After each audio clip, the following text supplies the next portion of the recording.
comentando um pouquinho de O Habitante das Trevas, ou Rastejador das Trevas, dependendo aí da sua tradução.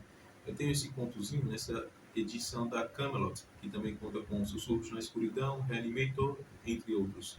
E o que tem de legal nesse conto, no Habitante das Trevas? Eu gosto de brincar de que ele é o Bloodborne antes do Bloodborne, pois tem todos os elementos característicos do game. Então eu gosto de recomendá-lo para quem é fã do jogo da From Software. E como é que funciona aqui? Nós temos nosso protagonista, um jovem escritor que no conto ele já começa morto. Isso é muito legal, muito interessante, porque cria-se então uma expectativa, cria-se esse clima pessimista, esse clima de que algo ruim está para acontecer, tal como no game. Igual muitos contos de Lovecraft, onde os protagonistas já começam mortos ou loucos, o que se tem aqui é uma recapitulação dos eventos que culminaram nessa tragédia.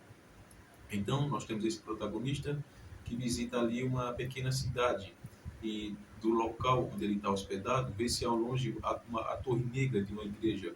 E ele nota que sequer os pássaros se aproximam dessa torre.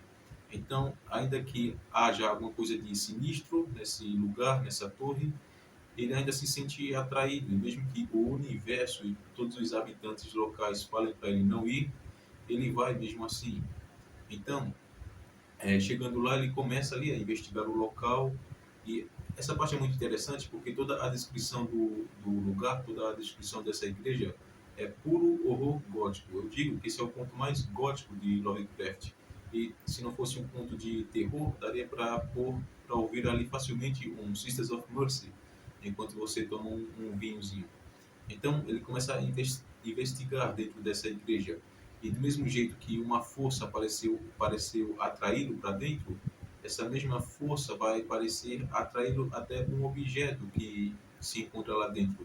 E a partir daí ele acaba despertando forças, além de sua compreensão, forças da qual suas crenças e sua mente não conseguem conceber, tal qual é, o horror cósmico em sua essência, essa coisa da qual não conseguimos correlacionar.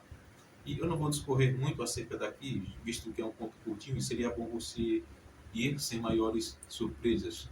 Mas, como eu disse, é um ponto que me lembra muito o Bloodborne, porque ele é atmosférico, ele é gótico, ele tem toda essa arquitetura, né? Quem jogou o game sabe do que eu estou falando, as igrejas, os lugares, são lindos, são belos, todas aquelas arquiteturas ali, é algo fascinante. Tem a arquitetura, tem os cultos estranhos, tem toda essa coisa do ocultismo, você tem o mistério acerca de uma presença maligna, o que não dá para saber de fato como que funciona. E o final é aquela coisa de que existem segredos, existem mistérios que talvez seja melhor deixar para lá, seja melhor deixar sem resposta. A curiosidade matou o gato e foi literalmente o que aconteceu aqui. E eu só dou esse spoiler porque é algo que nós já sabemos desde a primeira página. Existe uma adaptação em mangá muito legal desse conto, feita pelo Go Tanabe, acho que é esse o nome do rapaz, do rapaz, do japonês, que é muito legal, embora perca um pouco do encanto, né? Porque parte do encanto dos contos de Lovecraft são justamente as suas descrições, justamente o incompreensível, o inconcebível. Então, quando você ilustra isso, quando você dá uma forma, perde-se um pouco do terror, do horror. Mas, fora isso, é um mangá interessante e tem também uma versão ilustrada que é ainda mais legal, porque as ilustrações são grandiosas, são belas.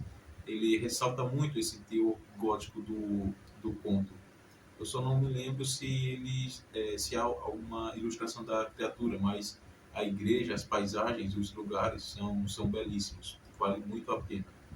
E é isso. Leiam Lovecraft, principalmente se você for fã do game, Bloodborne ou o próprio Dark Souls. Dark Souls também bebe muito dessa fonte do horror cósmico. E, como eu disse, o Habitante das Trevas é talvez o ponto mais gótico do Lovecraft. Ele é muito atmosférico e por isso é um dos meus preferidos.